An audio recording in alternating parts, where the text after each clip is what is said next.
బ్రతుకునలేని శృతి కలరా ఎదసడిలోనే లయలేదా ఏ కళకైనా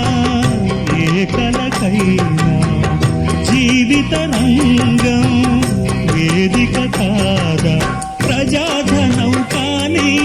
కళా విలాసం ఏ ప్రయోజనం లేని వృథా వికాసం పూసే కోయిల పోతే కాలం ఆగిల్దా ఏనే పాడే మరో పదం రాదా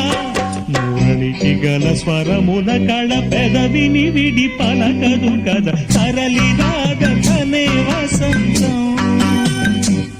తన దరికి రాని వనాల కోసం